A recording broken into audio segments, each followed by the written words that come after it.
Hello students, welcome back to my YouTube channel. Today we will do a poem Television written by Roald Dahl, and this poem is all about कि जो घर में बच्चे होते हैं वो ज़्यादातर क्या करते हैं, टेलीविज़न देखते रहते हैं आजकल, है ना। वो कहीं पे भी नहीं जाते हैं, किसी भी एक्टिविटी में शामिल नहीं होते हैं और पढ़ाई भी नहीं करते हैं। सारा का सारा समय जो है वो टेलीविज़न देखने में ही बर्बाद कर देते हैं।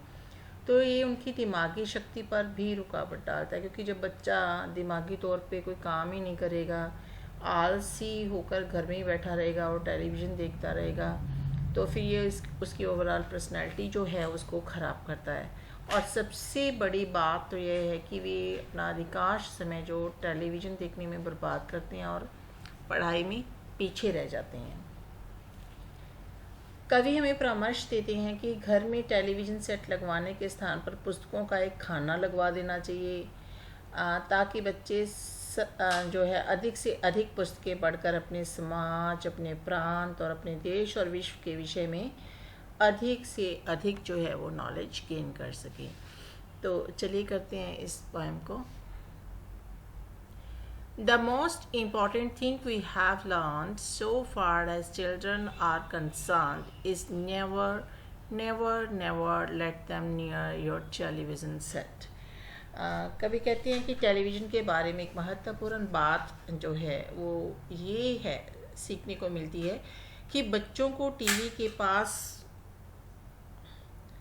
भी नहीं जाना चाहिए तथा ना ही इसे देखने देना चाहिए। उन्हें अलाउ ही नहीं करना चाहिए उनके पास जाने के लिए। The idiotic thing at all. और कहते घर में टीवी सेट का ना होना बहुत अच्छा होता है। वह टीवी को हास्यास्पद बताता है और अच्छे भले व्यक्ति को जो है वो मूर्ख बना देता है, क्योंकि जब टीवी देखता है कोई भी इंसान तो वो उसका ध्यान जो है वो कहीं पे भी नहीं रहता, सिर्फ और सिर्फ टीवी में ही रहता है, ना वो किसी तरह की एक्टिविटी करता है और बिल्कुल आलसी बनकर जो है वो टीवी देखता रहता है।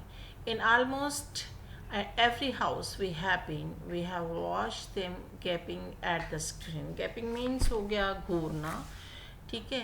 कि जो बच्चे घरों में हम अक्सर देखते हैं कि वो अक्सर जो है टीवी स्क्रीन की तरफ देखते रहती हैं। They loll and slop and lounge about. Loll means move, ठीक है, स्टैंड और relax in a lazy manner.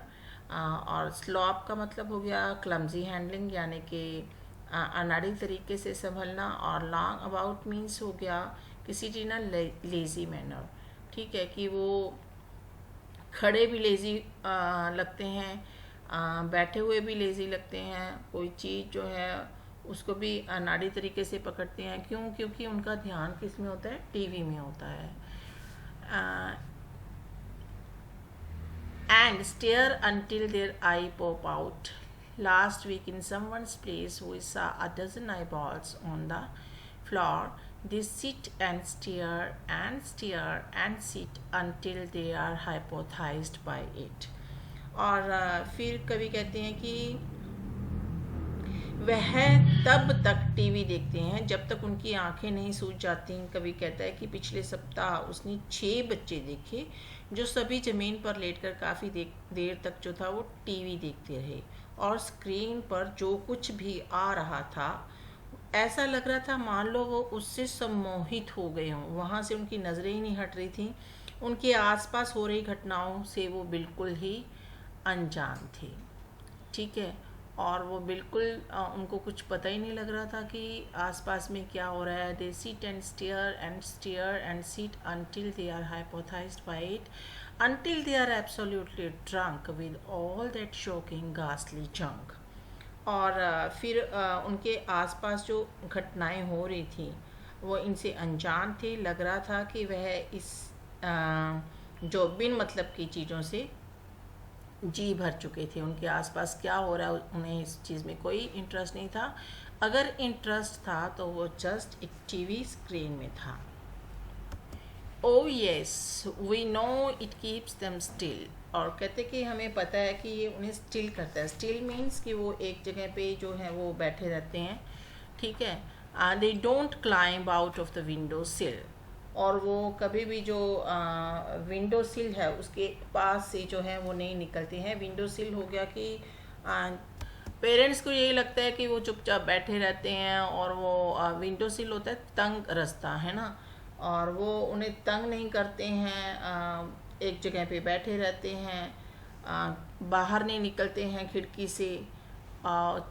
मतलब जैसे बच्चे शरारतें करते हैं है ना, दे नेवर फाइट और किक और पंच, वो कभी झगड़ा नहीं करते हैं आपस में, ना एक दूसरे को किक करते हैं ना एक दूसरे को मुक्के मारते हैं। They leave you free to cook the lunch, और कहते कि वो आपको फ्री कर देते हैं, यानी कि फ्री तो अपने आप ही हो गए जब बच्चे ध्यान से टीवी देख रहे हैं, चुपचाप बैठे हुए हैं, कोई शरारत नहीं कर रहे हैं, तो माताएं जो है वो चुपचाप अपना जो किचन में जाके लंच बना सकती हैं। And wash the dishes in the sink, और वो आराम से अपनी जो बर्तन हैं उनको भी सिंक में साफ़ कर सकती हैं। But did you ever stop to think, to wonder just exactly what this does to your beloved tot. लेकिन कहते कि कभी ऐसे माता पिता से पूछना चाहते हैं कि क्या कभी उन्होंने सोचा है कि टीवी की इस लत का उनके बच्चों पे क्या प्रभाव पड़ता है। ठीक है, मतलब बच्चे जो हैं बिल्कुल टीवी में घुस गए हैं, वो कोई एक्टिविटी नहीं कर रहे हैं, लेज़ी हो गए हैं, तो उनकी ओवरऑल पर्सनैलिटी पे क्या फ़र्क पड़ता है। इस चीज़ से कोई मतलब कभी उन्होंने इस बारे में सोचा भी है, या सिर्फ अपने इस सुख को देख लिया कि बच्चे आराम से बैठे हुए हैं, तंग नहीं कर रहे हैं, गंद नहीं डाल रहे हैं जी, है ना, और खिड़की से कूद नहीं रहे हैं, कोई शरारत नहीं कर रहे हैं जो बचपन में बच्चे करते हैं। तो कहते क्या, जब वो बिल्कुल इस तरह से न्यूट्रल हो जाएंगे इन सब चीज़ों से, तो इसका ओवरऑल जो उनकी पर्सनैलिटी है उस पर क्या फ़र्क पड़ेगा। क्या कभी यही माताओं ने सोचा है। It rots the sense in the head. It kills imagination dead. Rots means होता है डैमेज कर देना। It rots the sense in the head. अभी जो दिमाग है उसको ख़राब करती हैं। It kills imagination dead, और उनकी सोचने की शक्ति जो होती है, जो वो कल्पना करते हैं, उसको भी ख़त्म कर देती है। It clogs and clutters up the mind. It makes a child so dull and blind. He can no longer understand what he can no longer understand, a fantasy, a fairy land. और फिर वो कवि कहते हैं कि ये तो कभी सोचा नहीं होगा है ना, कि ये जो बच्चे बैठे हैं, चुपचाप बैठे हुए हैं, टीवी देख रहे हैं, उनका दिमाग काम नहीं कर रहा है ना।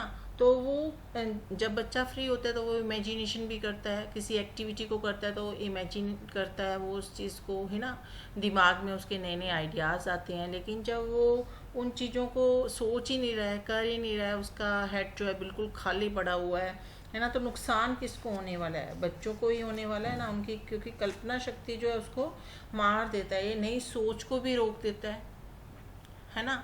और इसके अलावा व्यर्थ की चीज़ों से दिमाग जो है वो उसको भर देता है। जब टीवी देखेगा तो व्यर्थ की चीज़ें जो है, जो उसके काम की नहीं है, वो चीज़ें जो है उसके दिमाग में भरी जाएंगी, है ना। और बच्चे का दिमाग इतना मंद कर देता है कि वह वास्तविक व नकली के बीच में फ़र्क ही नहीं कर पाता। क्यों नहीं कर पाता? क्योंकि जो कुछ वो टीवी स्क्रीन पे देखता है उसको लगता है कि वही जो है वो ठीक है, उसको पता ही नहीं लगता कि वास्तविकता क्या है। ठीक है, और इमेजिनेशन क्या है। His brain becomes a soft as cheese, उसका ब्रेन किस तरह से जो है नरम हो जाता है जिस तरह से पनीर होता है। ठीक है, his powers of thinking rust and freeze. Rust का मतलब होता है कि चमक खो देना। ठीक है, उसका जो दिमाग है, उसका पावर ऑफ थिंकिंग जो है वो ख़त्म हो जाती हैं, जम जाती है, यानी कि उसकी सोचने की शक्ति थम जाती है। He can not think, he only sees. वो ना कुछ सोचता है ना कुछ करता है, वो सिर्फ और सिर्फ देखता रहता है, और उसी को वो क्या मान लेता है कि बस यही जो है यही सही है, और वो उसी तरह के जो इमिटेट उन चीज़ों को करने की कोशिश करता है। All right, she will cry. All right, you will say. But if we take the set away, what shall we do to entertain our darling children? Please explain. कवि कहते हैं कि माता पिता मानते हैं कि टीवी का बच्चों पर हानिकारक प्रभाव पड़ता है। वह भी टीवी को बच्चों से दूर रखना चाहते हैं, परंतु यदि टीवी दूर कर दिया जाए तो उनके पास बच्चों के मनोरंजन का कोई साधन ही नहीं। आप अब वो कहते हैं कि what shall we do to entertain, कि मनोरंजन कैसे करें बच्चों का। आर डार्लिंग चिल्ड्रन, जो उनके प्यारे प्यारे बच्चे हैं, कहते कि क्या इस बात की कोई जो है एक्सप्लेनेशन दे सकता है कि कवि से पूछते हैं वो कि क्या आप एक्सप्लेनेशन दे सकते हो इस चीज़ का कि हम बच्चों को अगर टीवी ना देखने दें तो फिर और क्या करने दें। We shall answer this by asking you. वे पूछता है कि कवि इसके उत्तर में उनसे एक प्रश्न पूछता है। ठीक है, कहता कि मैं तुम्हें इन सब बातों का जवाब दूंगा कि अगर टीवी नहीं देखने दिया जाएगा तो बच्चे एंटरटेन कैसे करेंगे, लेकिन मैं आपसे एक बात पूछता हूँ, what use the darling wants to do. मैं पूछता है कि इस राक्षस टीवी की खोज से पहले वह बच्चों का मनोरंजन कैसे करते थे। How use they keep themselves content before this monster was invented. कहते कि मैं ना आपको ये पूछता हूँ, आपने मेरे से ये पूछा कि अगर हम बच्चों को टीवी ना देखने दें तो फिर क्या करने दें, किस तरह से वो एंटरटेन करेंगे। वो कहते मैं इस बात का जवाब ज़रूर दूंगा, लेकिन जब ये राक्षस नहीं आया था तब क्या करते थे आप अपने बच्चों को एंटरटेन करने के लिए। Have you forgotten, don't you know, we shall say it very loud and slow, they used to read, they'd read and read and read and read and then proceed to read some more great Scott Catsocks on half their lives was reading books।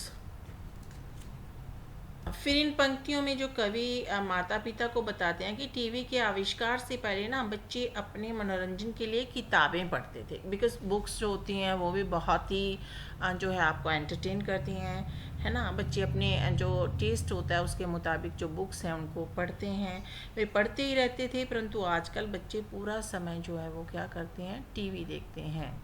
The nursery shelves held books cluttered up the nursery floor and in the bedroom by the bed. More books were waiting to be read। कहते वो इतनी books पढ़ते थे, उनके bedroom में books होती थी, उनके बेड में बुक्स होती थी, है ना, और बहुत सारी बुक्स पढ़ी होती थी जिनको उन्होंने पढ़ना होता था। Such wondrous fine fantastic tales of dragons, gypsies, queens and whales and treasures isles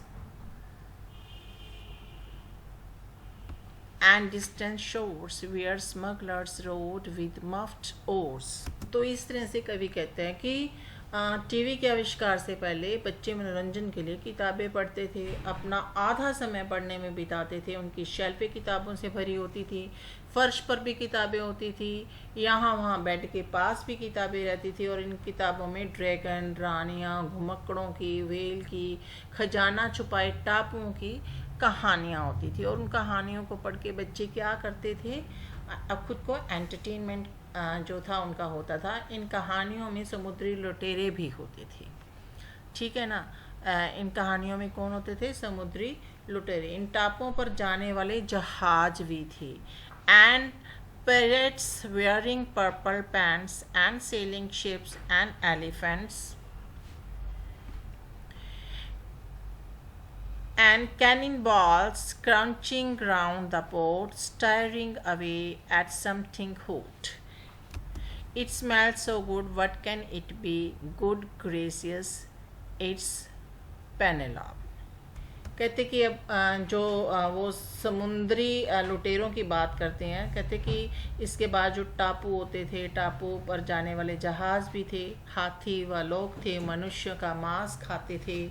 वे लोग खाना पकाने वाले बर्तन के पास ही बैठ जाते थे, और व्यंजन पेनिलॉप के नाम पर था, जो उड़ीसस की पत्नी थी, तथा उसके लंबा समय बाहर रहने पर भी उसके प्रति वफादार थी।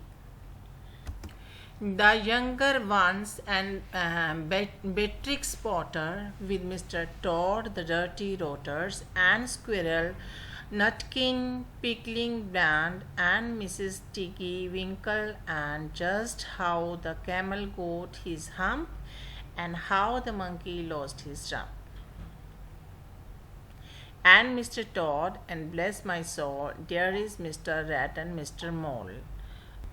कवि इसके बाद कहते हैं कि बच्चे किस प्रकार की कहानियाँ पढ़ते थे। वे प्रसिद्ध ब्रिटिश लेखक बीट्रिक्स पॉटर की कहानियाँ पढ़ते थे, और ये कहानियाँ श्रीमान टॉड व उनके कुत्ते की, गिलहरी, नटकिन तथा श्रीमती ट्विगी विंकल की थीं।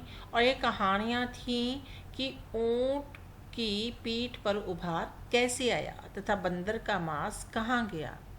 Mister Tod, mister